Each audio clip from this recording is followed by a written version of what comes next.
নমস্কার বন্ধুরা, কেমন আছেন অবশ্যই জানিয়ে যাবেন আমার কমেন্ট বক্সে। সকালবেলা মেজাজ ঠিক রাখার জন্য অবশ্যই 1 কাপ গরম চা চাই। এখনও সেই রকম ঠান্ডা কিন্তু পড়েনি যে কফি খাবো। আমার ঠান্ডাটা যখন বেশি পড়ে তখন কিন্তু আমার কফি খেতে ভীষণ ভালো লাগে।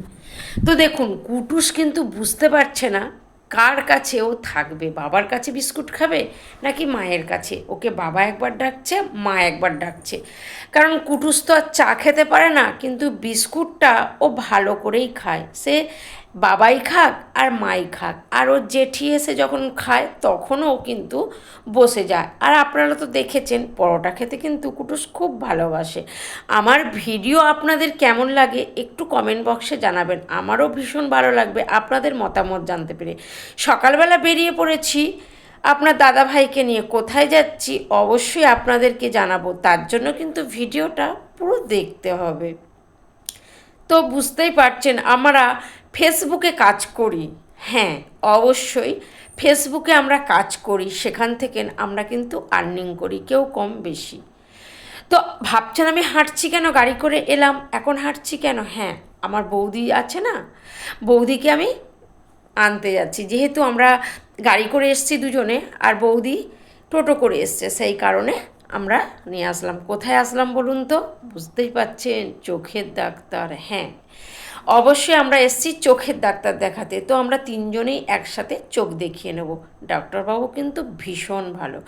আর কি বলুন তো, সত্যি কথা বলতে কি, যে ডাক্তারবাবুরা ভীষণ ভালো হয় এবং কথাবার্তা তাদের সুন্দর হয়, তাদের কথা শুনেও অনেকটা রোগ যেন মনে হয় কেটে যায়। যাই হোক, বৌদি চোখ দেখিয়ে নিচ্ছে আর দাদাভাই তোমাদের চোখ মানে চশমাটা দেখছে। তো অবশ্যই আপনারা দেখতে থাকুন। আর আমার ব্লগ বা আমার ভিডিও কেমন লাগবে তার মতামত জানাতে কিন্তু কমেন্ট বক্সে ভুলবেন না। আপনাদের কমেন্ট পড়তেও কিন্তু আমার ভীষণ ভালো লাগে। তো দেখুন, এখানে এবার আমরা কি করব না, চশমা সিলেক্ট করব।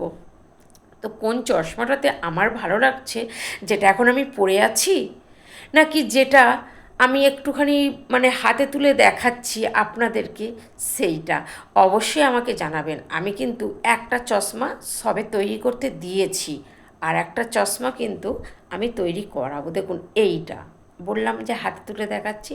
তো অবশ্যই আমাকে একটুখানি মানে জানাবেন আপনারা যে কোনটা আমাকে ভালো লাগবে।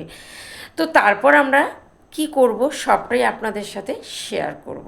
চশমা তো আমরা এখানে তিনজনেরই তৈরি করতে দিয়ে পড়লাম। এবার কিন্তু বেরিয়ে পড়লাম বাড়ির উদ্দেশ্যে। আর কি বলুন তো, কুটুসকে না আমি সেইভাবে কোথাও রেখে যাই না। তো আজকে দুজনেই যেহেতু বেরিয়ে গেছি, জেঠিও বেরিয়েছে, সেই কারণে কুটুস আমার কিন্তু বাড়িতে একাই আছে। তবে ও কিন্তু খুব লক্ষ্মী বাচ্চা। আমি ওকে খাবার দিয়ে গেছি, আমি দেখবো ও গিয়ে ঠিক বিছানাতে চুপচাপ শুয়ে রয়েছে, খুব একটা কান্নাকাটি কিন্তু করে না। তো যাই হোক, আমি বেরিয়ে পড়লাম। তারপর একটা কেকের দোকানে ঢুকে পড়লাম দুজনে মিলেই। আমি বললাম একটু কেক খাবো, একটু কেকও খেয়ে নিলাম। হ্যাঁ, সবাই জানেন আমার কুটুস পেয়ারা আর আপেলটা ভালোবাসে, একটু পেয়ারাও কুটুসের জন্য নিয়ে নিলাম। তো আমার ভিডিও কেমন লাগলো অবশ্যই কমেন্ট বক্সে জানিয়ে যাবেন। নতুন একটা ব্লগে আপনাদের সাথে আবার দেখা হবে। সবাই ভালো থাকবেন, সবাইকে টাটা।